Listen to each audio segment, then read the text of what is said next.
নমস্কার বন্ধুরা, Papiya's cooking and lifestyle চ্যানেলে আপনাদের সবাইকে স্বাগত। আশা করি আপনারা সবাই খুব ভালোই আছেন। আজকে আমি আমার বাপের বাড়ির শীতলা মায়ের বাৎসরিক পুজোর তৃতীয় পাঠ মানে শেষ পাঠ নিয়ে হাজির হয়ে গেছি আপনাদের সামনে। তো আমার এই ভিডিওটা না টেনে শেষ পর্যন্ত পুরোটা দেখবেন, আশা করি আপনাদের খুবই ভালো লাগবে। আর ভালো লাগলে অবশ্যই করে like, comment, share and subscribe করবেন। আর আজকে আমি মায়ের কিছু অলৌকিক ঘটনা আপনাদের সঙ্গে শেয়ার করব। আগের দিন আমি পুজোর অঞ্জলি পর্যন্ত দেখিয়েছি, আজকে যজ্ঞ থেকে শুরু করছি। আমি আগেও বলেছি আমাদের মন্দির ছোট, আর আপনারা তো দেখেই নিয়েছেন মন্দিরের ভেতরটা, সেই কারণে যজ্ঞটা বারান্দায় করা হয়। মন্দিরের ভেতরে যজ্ঞ করলে সবাই দেখতে পায় না, যজ্ঞটা দেখার জন্য সবাই বসে থাকে, সেই জন্যেই যজ্ঞ বারান্দায় করা হচ্ছে। আর বারান্দায় করা হচ্ছে বলে আমিও ভালোভাবে আপনাদেরকে একটু দেখাতে পারছি। ঘরের ভেতরে করা হলে আগুনের যে তাপটা হয় ওখানে বসে থাকা যায় না, প্রচণ্ড গরম হয়ে যায় ঘর। আমাদের এই পুজো কিন্তু চৈত্র মাসে হয়েছে, আমি ভিডিও এডিট করতে পারিনি বলে আপনাদেরকে বৈশাখ মাসে দেখাচ্ছি, একটু দেরি হয়ে গেল। তো এবার যজ্ঞ শুরু হচ্ছে, আমি এখন আর কথা বলবো না, আপনারা দেখুন।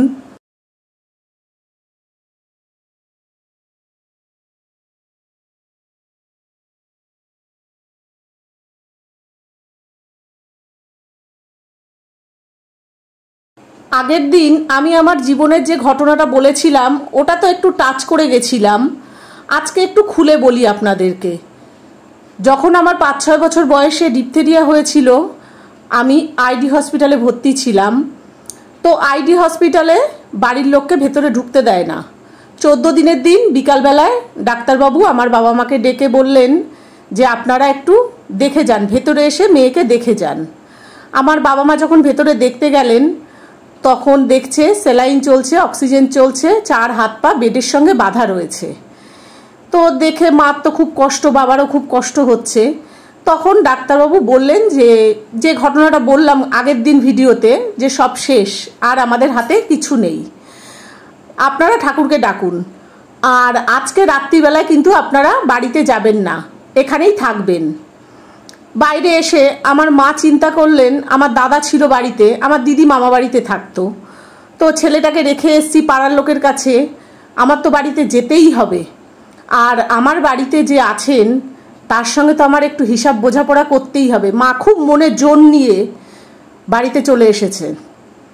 এসে তারপরে তো সেই মায়ের কাছে কান্নাকাটি, মায়ের কাছে সেই বলা যেটা 3 দিনের মধ্যে আমাকে সুস্থ করে ফিরিয়ে দিতে হবে। তো ডাক্তারবাবু যে বলেছিলেন পরের দিন আমার বাবাকে যে মিরাক্কেল হয়ে গেছে, সেই মিরাক্কেলটাই আমি আপনাদেরকে বলবো। আমাদের বাড়িতে মুরগি ছিল, রাত্রির 2:30-3টের সময় মুরগিটা হঠাৎ ছটফট করে মরে গেল। তখন আমার মা খুব অসুস্থ হয়ে পড়ল, যে মা ভাবলো এই তো সপ্তাহ হলে শেষ হয়ে গেছে। সেই জন্য পরের দিন আমার মা আর হসপিটালে যেতে পারেননি। আমার বাবা যখন গেছিল তখন ডাক্তারবাবু বললেন আমরা কালকে রাত্রিরে ওকে ডিপথেরিয়ার টিকা ইঞ্জেকশনটা দিয়েছিলাম।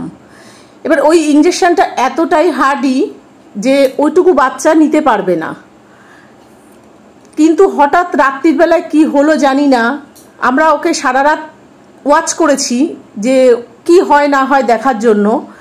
ওই রাত্রির 2:30-3টের দিকে ওর হঠাৎ করে টান উঠে গেছিল, তারপরেই হঠাৎ ভালো হয়ে গেল। মানে আমরা বুঝতেই পারলাম না কিভাবে এটা হলো, কিভাবে ঘটনাটা ঘটলো। তখন আমার বাবা তো বুঝতে পারলো যে ওই সময়ে আমার বাড়িতে মুরগিটা মরে গেল, তার মানে এটা মা মুরগিটার ওপর থেকে একটা জীবন নিতে হবে, এক মুরগির ওপর থেকে নিয়ে নিল, আমার মেয়ের জীবনটা বাঁচিয়ে দিল। তো তারপরে ঠিক 3 দিনের দিন মানে 17 দিনের দিন আমাকে ডাক্তার ছুটি দিয়ে দিল, আমি বাড়িতে চলে আসলাম, একদম পুরো সুস্থ হয়ে গেলাম, আর কোনো দিন আমার কোনো সমস্যা হয়নি। আর একটা কথা বলতে ভুলে গেছিলাম, পরের দিন হসপিটালে কিন্তু আমার বাবা একা যায়নি, আমাদের পাড়ার অনেক বড় দাদারা বাবার সঙ্গে সবাই গেছিল, অনেকেই গেছিল। মায়ের সঙ্গে জড়িত আমার জীবনের আরও একটা ঘটনা আপনাদেরকে বলি। আমি যখন উচ্চ মাধ্যমিক পড়ি তখন আমার বিয়ে হয়ে গেছে, আর ঠিক 1 বছর পরে আমার মেয়ে হয়েছে। আমি যখন প্রেগনেন্ট ছিলাম তখন ডাক্তার দেখিয়েছি, ডাক্তার প্রেসক্রিপশান করেছে, অনেক ওষুধপত্র লিখেছে, কিন্তু কেউ একজন আমাকে ওষুধ খেতে দেয়নি। বলেছে ওষুধ খেলে বাচ্চার ক্ষতি হবে। ডাক্তার তো ওরকম অনেক ওষুধ লেখে, কিন্তু ওগুলো খেলে বাচ্চার ক্ষতি হয়। আর যখন ডাক্তার আলট্রাসোনোগ্রাফি করতে দিল, তখন সেই আমাকে আলট্রাসোনোগ্রাফিও করতে দিল না, বললো আলট্রাসোনোগ্রাফি করলেও বাচ্চার ক্ষতি হবে। তখন আমি ভাবলাম যে সে একজন অভিজ্ঞ মানুষ, সে নিশ্চয়ই ভুল বলবে না আমাকে, আমাকে ভীষণ ভালোবাসে, ভীষণ যত্ন করে, তাহলে সে তো কখনোই ভুল বলতে পারে না। সে আমার হাজব্যান্ডের খুব প্রিয়জন, খুব আপনজন। আর একটা কথা বলে নিই, আমার কিন্তু শ্বশুর শাশুড়ি কেউ নেই, আমার বিয়ের আগেই ওনারা মারা গেছে। এইভাবেই চলতে থাকলো। তারপরে যখন ডাক্তার দেখাতে গেলাম, ডাক্তার আমাকে প্রশ্ন করছে তুমি আলট্রাসোনোগ্রাফি করনি কেন? আমি বললাম যে পরে করব। বলছে এরকম করলে তো হবে না, তোমাকে তো টাইম টু টাইম কাজগুলো করতে হবে। আমরা ঠিক আছে করে নেব। আমি এইভাবে ডাক্তারকে ঘোরাতে থাকলাম, তার কারণ আমি ভাবছি সে তো আমার আপনজন, সে নিশ্চয়ই আমার ক্ষতি করবে না। কিন্তু আমার মনে একটু সন্দেহ হলো যে ডাক্তার বারবার বলছে, ডাক্তারেরই বা কী স্বার্থ আছে, আমি করলেই বা তার কি? কিন্তু আমি সেই চিন্তা করে খুব ভয় পেতে শুরু করলাম। তখন হঠাৎ করেই একদিন রাত্রে স্বপ্ন পেলাম যে আমি মায়ের কুলোর ওপরে বসে আছি। মা আমাকে বলছে তুই এত ভয় পাচ্ছিস কেন, আমি আছি তো, তুই এত চিন্তা করছিস কেন, তোর আর তোর বাচ্চার কোনো ক্ষতি হবে না, আমি আছি, তুই তোর বাবাকে দিয়ে আমার ঘটের একটা ফুল দিয়ে মাদুলি করে কাছে রেখে দে, তোর কোনো চিন্তা নেই। বিশ্বাস করুন আমি ঠিক তাই করেছিলাম। কিন্তু লাস্টে যখন আমি হসপিটালে গেলাম, তখন আমি যে ডাক্তারকে দেখিয়েছিলাম উনি ছিলেন না, অন্য ডাক্তার আমার সিজার করেছিল। সেই ডাক্তার তো সব শুনে কাগজপত্র দেখে তো অবাক হয়ে গেল যে এরকম মানুষ করে। বলছে আমি কি করে সিজার করব, বাচ্চার পজিশন কিছু বুঝতে পারছি না। তখন আমি সব কিছু খুলে বললাম। তখন বলল ঠিক আছে তুমি তোমার ইষ্টদেবীর নাম স্মরণ করো, দেখি মা তোমাকে ঠিক রক্ষা করবে, তুমি চিন্তা করো না। আমিও আমার ইষ্টদেবীকে স্মরণ করে তোমার সন্তানকে তোমার কোলে তুলে দেবো। বিশ্বাস করুন ডাক্তার পরে বলেছিলেন আমাকে যে খুব সমস্যা হয়েছিল, কিন্তু যাই হোক তোমার বাচ্চা পুরো সুস্থ আছে, তুমি সুস্থ আছো, আমি সাকসেস, অনেক বড় একটা কাজে সাকসেস হয়েছি। আমার জীবনে অনেক দুঃখ আছে, অনেক কষ্ট আছে। আমি যদি কোনোদিন নিজের পায়ে দাঁড়াতে পারি, আমার এই চ্যানেল আমি যদি কোনোদিন দাঁড় করাতে পারি, সেই দিন আমি আপনাদের সঙ্গে সব কিছু শেয়ার করব। তার আগে আমি শেয়ার করতে পারবো না। আমি যদি এখন সব কিছু শেয়ার করি তাহলে আমার জীবনে অনেক সমস্যা আসবে। আমি আরও একটা মায়ের ঘটনা আপনাদের সঙ্গে বলি। এই মায়ের মন্দিরের সামনে উঠোনে যে জায়গাটা প্যান্ডেল করা হয়েছে, এইখানে আমার বাবা দুটো ঘর করেছিল ভাড়া দেবে বলে। ইটের গাঁথনি, ওপরে টিন দিয়েছে যে পরে ছাদ দিয়ে দেবে।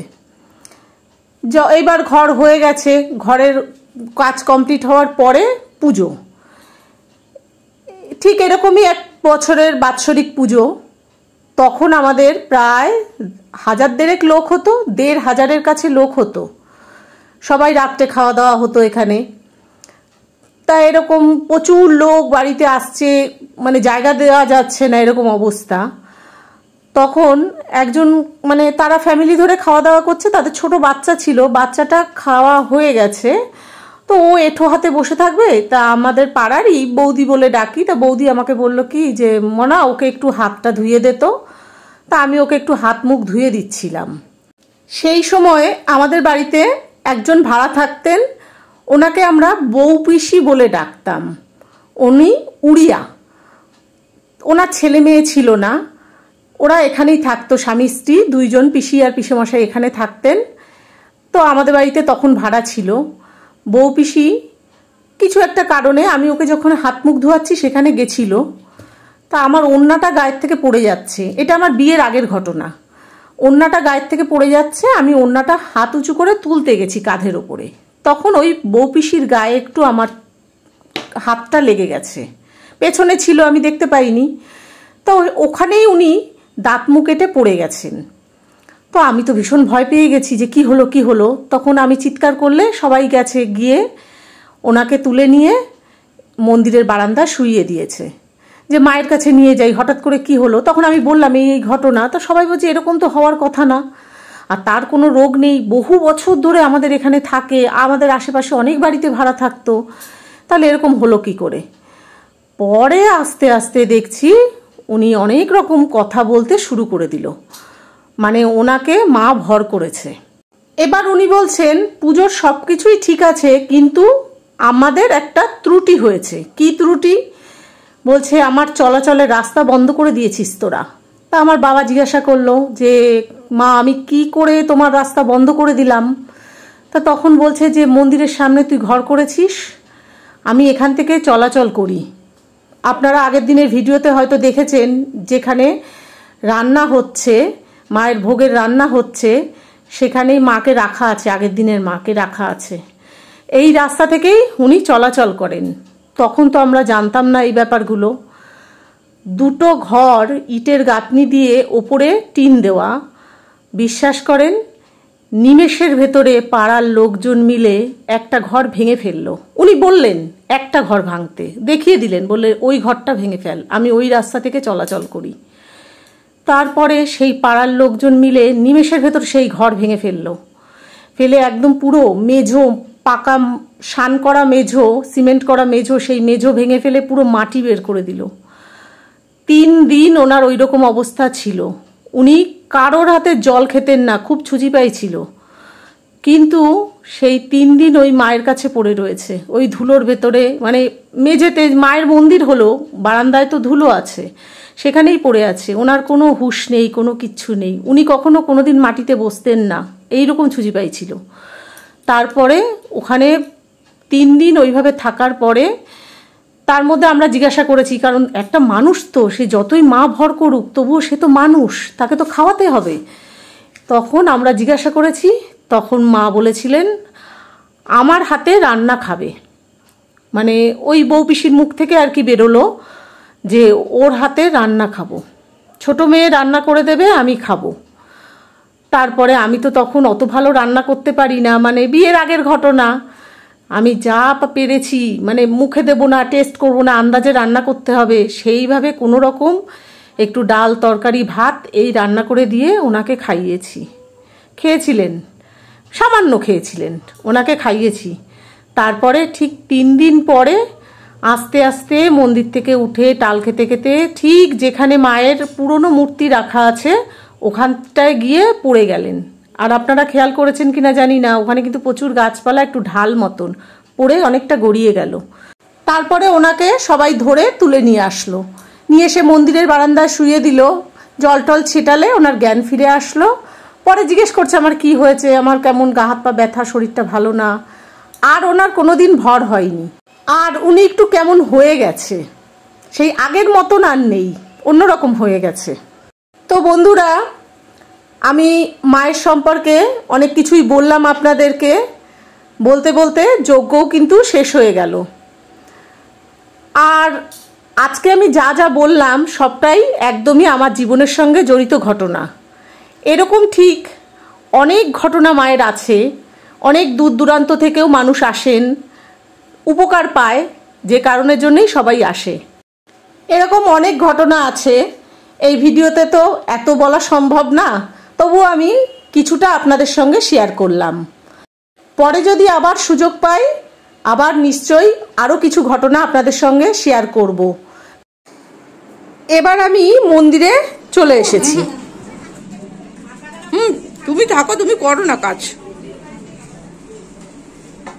তোমাকে শুদ্ধ নেব তো,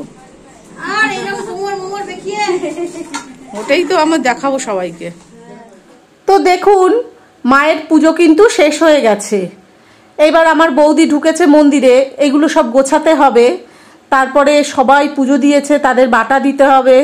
এই পাশে দেখতে পাচ্ছেন প্রচুর বাটা, কিন্তু এখানে একটা বাটার ওপরে মোটামুটি 3টে 4টে 5টাও দেওয়া আছে, কারণ ঘর ছোট, ওইভাবে পুরো তো পাতিয়ে দেওয়া যায় না।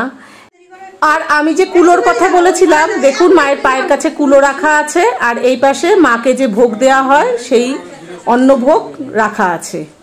এইবার ঠাকুরমশাই নারায়ণ নিয়ে যাবে। ঠাকুরমশাই যতক্ষণ নারায়ণ না নিয়ে যাচ্ছে ততক্ষণ কিছু সরানো যাবে না, এখানে কিছুতেই হাত দেওয়া যাবে না।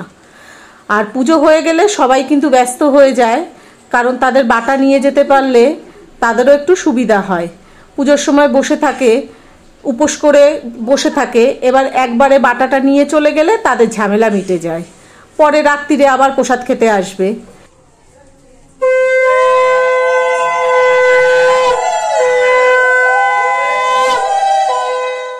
ঠাকুরমশাই নারায়ণ নিয়ে চলে গেছে। এইবার আস্তে আস্তে এই সমস্ত বাটা বের করতে হবে, করে নাম দেখে দেখে সবাইকে দিতে হবে। এখানে দেখুন অনেক গোটা ফল রয়েছে, সবাই এরকম ধরে ধরে দিয়ে যায়।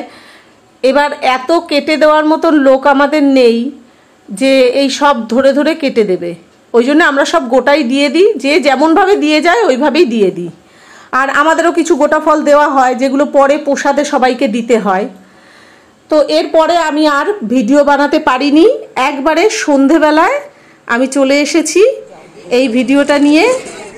তার কারণ সন্ধেবেলায় সবাই আসবে, প্রচুর লোক আসবে, তখন ভিডিও বানানো আমার পক্ষে সম্ভব না, সেই জন্য আমি প্রথমেই এই ভিডিওটা বানিয়েছি।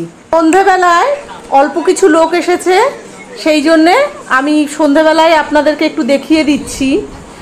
আর এই যে আমার মেয়ে আর ওর কলেজের সব বান্ধবীরা, ওদের তো আগের ভিডিওতেই দেখেছেন। আর দুইজন প্রফেসর এসেছেন, ওনাদেরকেও একটু দেখিয়ে দিচ্ছি, তার কারণ এইগুলো তো স্মৃতি হয়ে থেকে যাবে।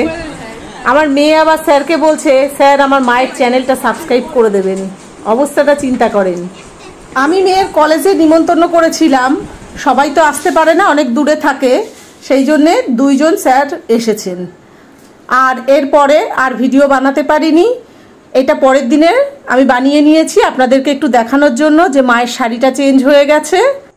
আর ভিডিওটাও তো শেষ করতে হবে, তার কারণ আমি তো ভুলেই গেছিলাম ভিডিও শেষ করতে আগের দিন।